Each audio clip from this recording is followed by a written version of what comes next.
Even so, there's an important history lesson to be learned today in the city of New Orleans. Michelle Miller takes us back. This block in the 9th Ward neighborhood of New Orleans sits quiet today. The school here abandoned after Hurricane Katrina. But in 1960, this was the raucous center of a tumultuous civil rights battle. A token break in the color line. A New Orleans girl goes to school. Now 56, the memories flow easily for Ruby Bridges, the little girl who integrated William Frantz School, protected by a team of Federal Marshals. There was lots of people outside, and they were screaming and shouting, and the police officers, but I thought it was Mardi Gras, you know? I didn't actually know that all of that was there because of me. The city exploded into sometimes violent protest, and an ugly mob picketed outside the school. But Ruby's parents, determined to challenge the segregation laws, uneasily sent their daughter into harm's way. Were you ever afraid? There were days when they would come and they would bring a baby's coffin. And inside this baby's coffin was a black doll. And I used to have nightmares about the coffin.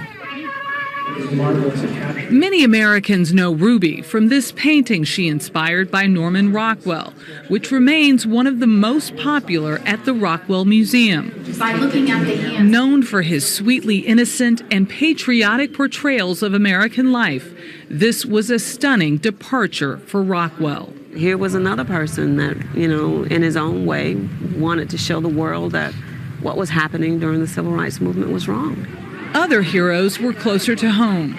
When white parents pulled their children out and boycotted the newly integrated schools, one parent was the first to break ranks. Simply want the privilege of taking my child to school. Methodist Minister Lloyd Foreman took his daughter Pam and, without the benefit of federal protection, walked straight through that same terrible crowd.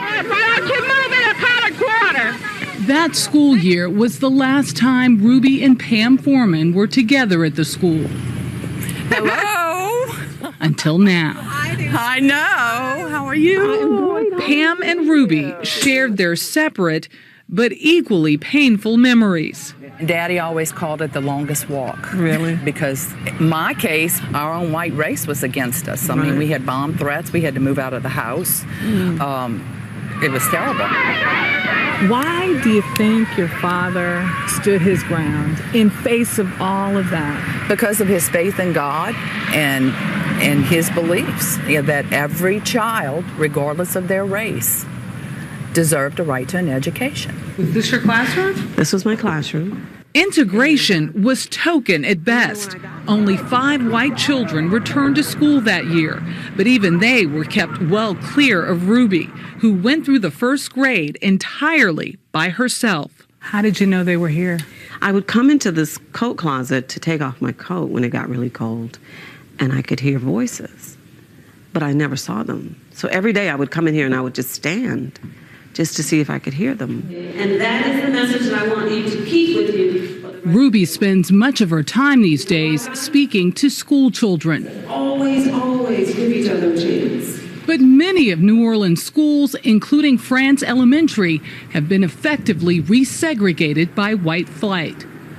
Was it all for nothing, or was there progress? I entered this building to integrate the school. If we are going to get past our racial differences, it's going to come from our kids, but they have to be together to do that. But it's because of me, right? How come no one likes me, Mama? No, baby, no. No. See, you and the other colored girls are doing something that white folks don't like. It's not you. They don't want colored children going to their schools. But you know what? You're special, and you're smart, and you deserve an education just as good as theirs.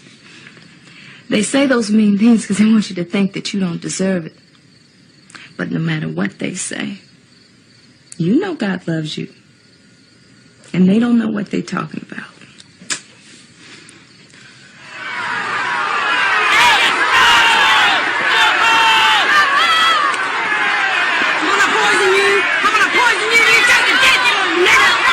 Ruby. Step back. Get her inside. Yes, sir. I got it. I'm just trying to take my daughter to school.